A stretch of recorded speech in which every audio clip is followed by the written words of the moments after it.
সবাইকে English daily লার্নিংয়ের পক্ষ থেকে অনেক শুভেচ্ছা অভিনন্দন প্রিয় শুভাকাঙ্ক্ষী বন্ধুগণ। আপনারা জানেন যে ইংরেজি নতুন নতুন যে শব্দ আছে যেগুলো আমরা ডেইলি আমাদের দৈনন্দিন জীবনে ব্যবহার করি, সো সেগুলো অনেক বেশি অত্যাবশ্যকীয়।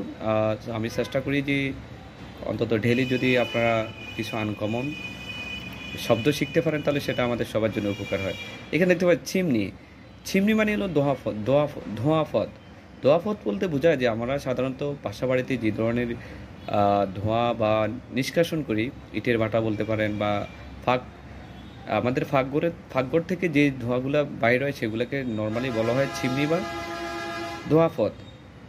অর্থাৎ যেখান দিয়ে আমাদের ধোঁয়াগুলো নিষ্কাশিত হয় সেটাকে বলা হয় চিমনি। আরেকটা মোস্ট সিগনিফিক্যান্ট ওয়ার্ড সেটা হলো পেভমেন্ট। পেভমেন্ট বলতে আমরা বুঝি যে ফুটপাথ যেমন আমরা যখন শহর বা গ্রামের রাস্তার ছাদ ফাঁস দিয়ে হাঁটি, বেশিরভাগ সেটা আমরা শহরে করে থাকি। মূল রাস্তার ফাঁস দিয়ে যখন আমরা হেঁটে থাকি সেটাকে বলা হয় পেভমেন্ট। সো আশা করি সবাই বুঝতে পারছেন। Best of luck and have a good day. আল্লাহ হাফেজ।